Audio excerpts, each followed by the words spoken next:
Verde. From Cabo Verde, Santa Maria. Hey, Judy Santa Maria.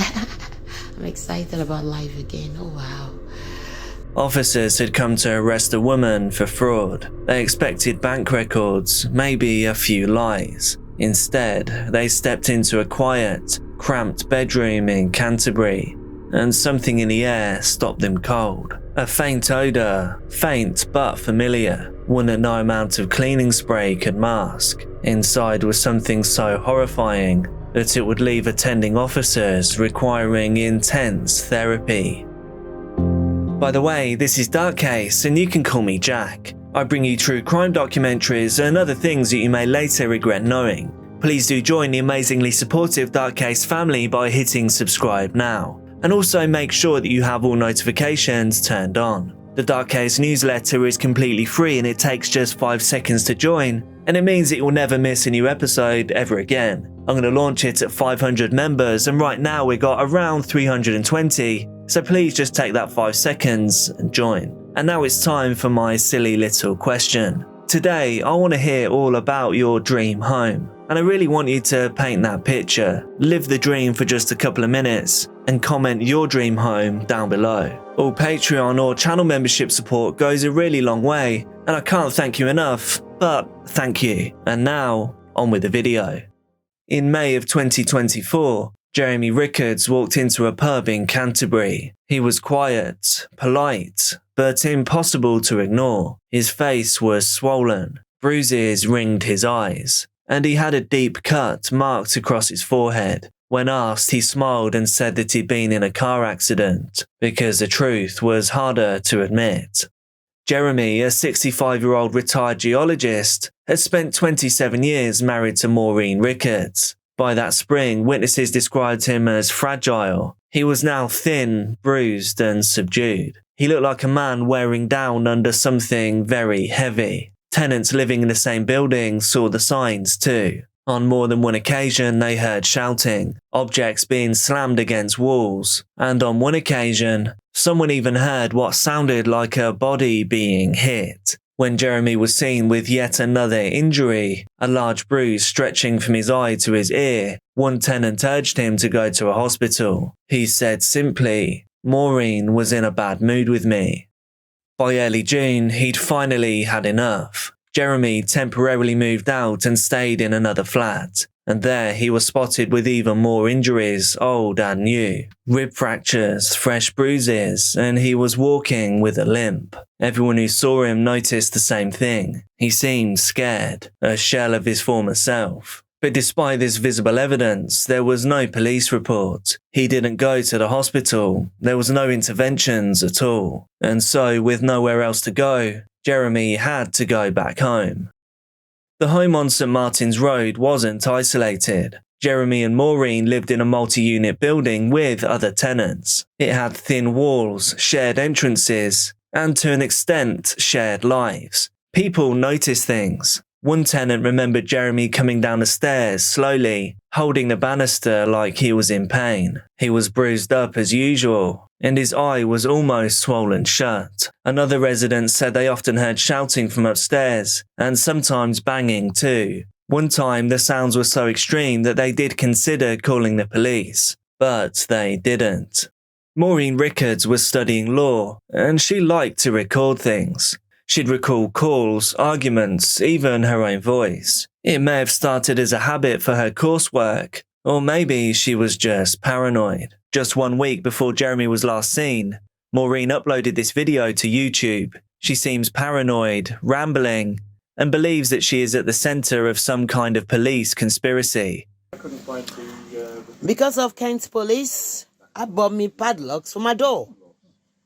Because of day management intrusion on my space, because my life is at stake. Today, the 30th of April, I went to buy padlocks. That's the receipts. You see the date? I bought padlocks.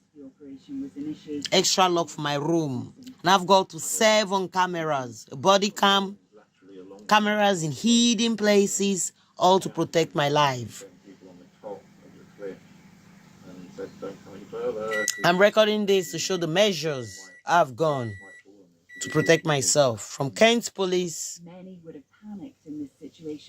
and whomever else from Christchurch University has targeted me for things I do not know about. I am the victim. They're turning me into the villain because I'm black. Every black nation, I will keep posting videos of means I'm taking to keep alive whilst in the UK in 2024 because of the color of my skin. In the days and weeks leading up to Jeremy's disappearance, Maureen recorded herself berating him. The tone was chilling. It wasn't just pure rage, but contempt. In one clip, Jeremy sounds confused and weak. He's lying on the floor, groaning. Maureen stands over him, mocking. Another recording is more direct. "You know I'll kill you," she says, calm and deliberate. She continued, "I'll do you harm, Jeremy. You know I will." Jeremy was always polite, private. He never asked for help, so nobody helped him. And then came the night after he was last seen. One neighbour was up late when they heard something heavy being dragged across the floor above them. They said it moved slowly, scraping across the floorboards, and then nothing. Moments later, they saw Maureen in the back garden, and although it was dark, they could see her standing near the bushes for a very long time. Jeremy Rickards was last seen on June the 7th, 2024. Nobody saw him after that day. Not neighbours, not friends, not his daughter. But Maureen Rickards, she just kept on living like always. In the weeks that followed, Maureen was in fact seen out shopping in Canterbury. She visited multiple stores between June the 20th and June the 30th. And strangely, she used Jeremy's bank card every single time. One transaction, though, stood out. On June the 20th, Maureen purchased cleaning supplies, disinfectants, gloves, and bin bags. Neighbours remembered her smiling. She even hired someone to cut the grass in the back garden. But she had one specific request. Could they please leave the clippings under the bushes? It was an odd thing to ask, but they didn't question her. So they just dumped the lawn trimmings near the base of the garden as instructed. This video is from June the 25th, so Jeremy had been missing for a couple of weeks by this stage.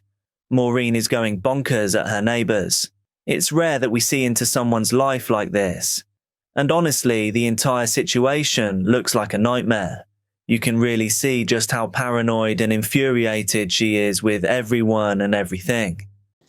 Look, Maureen, come on. Excuse me, please. What? Excuse me, please. Simple instruction. Excuse me, please. Au revoir. 1, 2, 3, 4, 5 people. Tuesday morning. Go get live. This is Tuesday morning. Go get live. That's the university. Go apply. Regardez. The Chris. Dans ma avenue, on peut play. Hey, s'il vous plaît. Tu es malade ou bien? Hey, come back. If you dare, you come back. I will do to you what the British system refuses to do to you. There is war in the world. You're coming here to fool yourselves. Go and read the Bible or something. Tuesday morning, Danny and his friends again.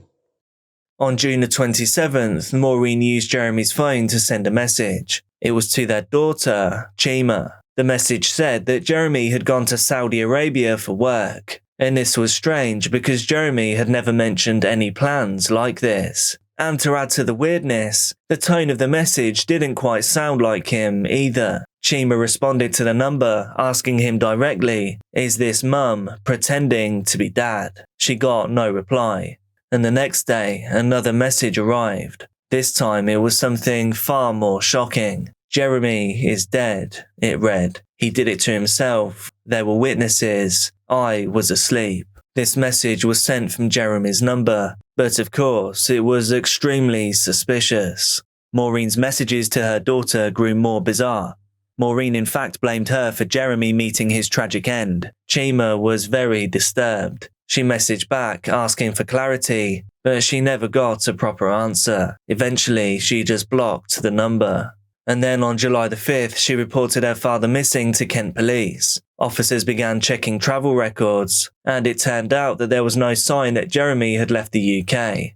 His mobile phone hadn't been topped up since June the 8th, and there was no sightings of him. In fact, there was no activity at all apart from Maureen using his bank card. And then came the smell. It wasn't until July that neighbour Oksana Kandarova noticed the smell. It wasn't food or rubbish or an animal, she said. It was very unpleasant, very strange. I had never smelled something like that before. And after a family event on June the 14th, she stopped using the garden entirely. By the time the police came, the neighbours already knew that something terrible had happened. They just didn't know quite how terrible it would be. And this brings us back to July the 11th, when police came to arrest Maureen for fraud for using Jeremy's bank card. But what they found instead was the final proof of everything that Chima had feared. Maureen, hello. Hello. Hello. So the time is 12:23. Okay, so I'm placing you under arrest under suspicion of fraud. Fraud of what? False representation. Okay, so False representation of what? the circumstances are you're using your husband's card without permission to make purchases. Okay. Police arrived with a warrant for fraud. Maureen Rickards had been using her husband's bank card for weeks. She still claimed that he'd passed whilst working abroad, but there was no record of him ever leaving the country. At this time, it was supposed to just be a financial crime, relating to a missing person. But from the moment they entered the home, officers knew that something else was going on. The first smell that hit them, it wasn't from the garden, it was from inside the home, and specifically, Maureen's bedroom. Maureen was arrested for fraud regarding Jeremy's bank accounts, but then as police officers searched for evidence, they realised the situation was far more serious than that. A small cupboard sat near the wall. It looked ordinary, but when crime scene officers began investigating the floor beneath it, they found something sinister. There was coagulated red DNA. It had soaked through the cupboard, through the carpet, through the floorboards, and onto the ceiling of the flat below. And Maureen had tried to clean it. She used bleach, scrubbing it, and even rearranged the furniture to try and hide it. But still, the scent lingered, and so did the stains. In the garden, officers simply followed the complaints that they received from the neighbours, and under that pile of grass cuttings, the cuttings that Maureen had been so keen to store there to help the soil, that's where they found the holdall, and it was holding something heavy. They unzipped it, and inside was Jeremy Rickards. He was clothed only in underwear, wrapped in black bin bags. He had been dragged inside the bag, down 2 flights of stairs from his home into the garden. At the time this next video was posted, Jeremy was already missing. Maureen seems to believe someone in a neighbouring flat is committing crimes. On live stream to the social media. Social media because of my own defense. Kent police are targeting me in this address. Hence, I am protecting myself. I bought up to 17 cameras. Body cam, outdoor cam, indoor cam. Have I set them up? Nope, not yet. But my phone is immediate at this time, and I'll use it. Because without a phone, without recording, George Floyd's story would never have been told. The entire video is over 14 minutes long, and it is very rambling. However, this section is particularly troubling. Maureen walks over to the pile of grass that Jeremy was found under. I will play the section of the video that she recorded at that location, because with full context, it is just really quite insane. It kind of itches if you walk past it. And God help you if you have a dress like I do right now. I'm wearing my bathrobe. I'm not naked. Underneath my, what's it called? Night robe. Whoa, you see?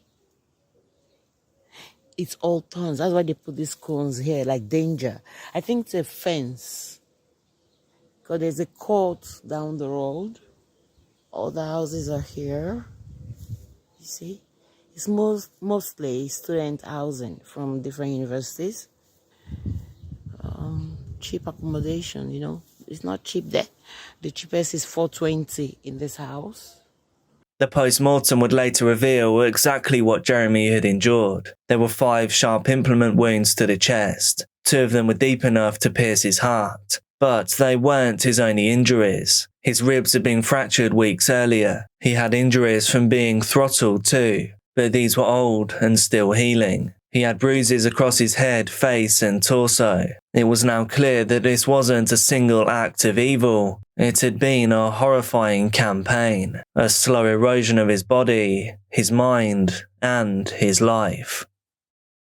There's something especially chilling about someone who records themselves doing something that they know is evil. In Maureen's case, it wasn't just rage-fueled outbursts. She wasn't just caught in the heat of the moment. She was composed, controlled, and then she decided to press record, to capture herself harming Jeremy. Some experts call this punitive surveillance. It's when someone like Maureen keeps records, not to reflect or reminisce, but to dominate. They do it to prove their power, to rewrite reality in their favour. Maureen wasn't acting out of impulse. She was studying law. She understood evidence, timelines, and plausible deniability. She tried to stage Jeremy's demise as a disappearance, then as a self-inflicted incident abroad. Then she deleted messages, tried to scrub the evidence, made purchases with his card while pretending he was still alive. All of this shows that it wasn't just a loss of control, but the very definition of control over someone else's existence. And even when all these actions became public, Maureen never admitted to it. In court, she told jurors she was being set up,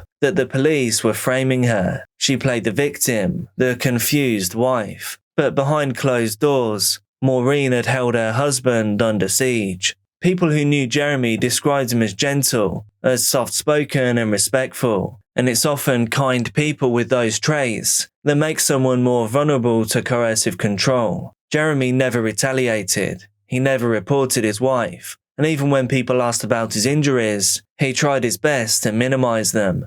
It's worth noting that sometimes this behavior doesn't come from someone twice your size, because it simply doesn't need to. It can just come from someone who knows how to isolate, manipulate, and humiliate. It comes from someone who convinces the victim, and sometimes everyone around them, that nothing is really wrong, often using plausible deniability, and they do this until it's far too late. Maureen followed through on a pattern that she'd spent years rehearsing. And in the end, she didn't just destroy Jeremy, she tried to erase his existence entirely. When Maureen was arrested, she didn't react with panic. She played confused. What body? She asked. But the evidence was obviously overwhelming. When Maureen was rearrested, her behaviour became even more bizarre. She even pretended to be unconscious in the police van. However, the officers didn't believe her and basically dragged her out. Maureen, come on. Yeah, you're going to come and help us. We can see your eyes twitching. I am not moving from here. You tell the government. You tell my university. Right, you tell Dr. Chima. You tell your... Her DNA was found on the bin bags that wrapped Jeremy's remains, and the bedroom cupboard stain even matched the outline of his body. Cleaning products had been bought using his card, and worst and most foolishly of all, she'd even recorded herself threatening to do what it appears she eventually did. Police also brought in a forensic entomologist. By analysing the insects found on Jeremy's remains, they narrowed down the time of his passing to somewhere between June the 8th and June the 26th. And that window did indeed align with the last time that anyone had seen Jeremy and with the timeline of Maureen's lies. At trial, Maureen's defence was erratic. She claimed to be spooked. She said that she was being set up, and when pressed she said, "Something scary is going on." But would the jury be convinced? They heard how Jeremy had tried to explain his injuries as accidents, how Maureen texted their daughter pretending to be him, how she gave herself away with phrases that he would never use. They heard the recordings. They saw the physical damage done to Jeremy's body. The pathologist testified that his injuries showed prolonged maltreatment, not just the result of a single outburst. Prosecutors called Maureen a callous person, someone who inflicted unimaginable pain and suffering. They also argued that she showed no remorse, only attempted manipulation. The jury deliberated for less than 6 hours, and on March 13, 2025, Maureen Rickards was found guilty of murder. She didn't react when the verdict was read aloud. There was no tears and no shock. On April 9, 2025, Maureen Rickards stood before the judge at Canterbury Crown Court. The room was quiet as the sentence was delivered. The court acknowledged the prolonged suffering, the manipulation, the cold, calculated effort to cover up the crime, and the lack of any remorse. Maureen Rickards was sentenced to life in prison for what she did to her husband. The judge called it a cruel and sustained campaign, one that ended in an act of shocking brutality. She will serve a minimum of 23 years before becoming eligible for parole. Be careful out there, and I'll see you soon.